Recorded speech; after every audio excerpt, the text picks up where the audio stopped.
స్థానికత ఎన్నికల్లో ఎలాగా ఉంటుందండి? వచ్చే స్థానిక ఎన్నికల్లో అంతా కూటమి ప్రభుత్వం అన్నారండి. అంతా కూటమిగా కలిసి పనిచేయాలనేదే మా ఆకాంక్ష. ఆ కూటమి ప్రభుత్వం మరి అందరినీ కలుపుకునే వెళ్ళేలాగా కూడా కొంతవరకు ఈ చంద్రబాబు గాని, లోకేష్ గాని, పవన్ కళ్యాణ్ గారు గాని కొంచెం గాడిలో పెట్టే పరిస్థితి ఉంది.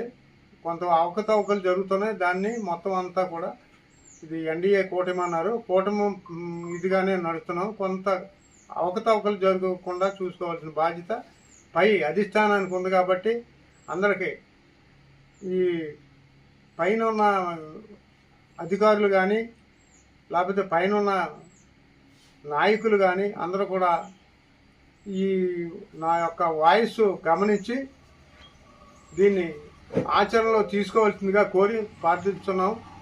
అలాగే ఈ మీడియా మిత్రులందరికీ కూడా నా నమస్కారాలు తెలియజేస్తూ సెలవు తీసుకుంటున్నాను.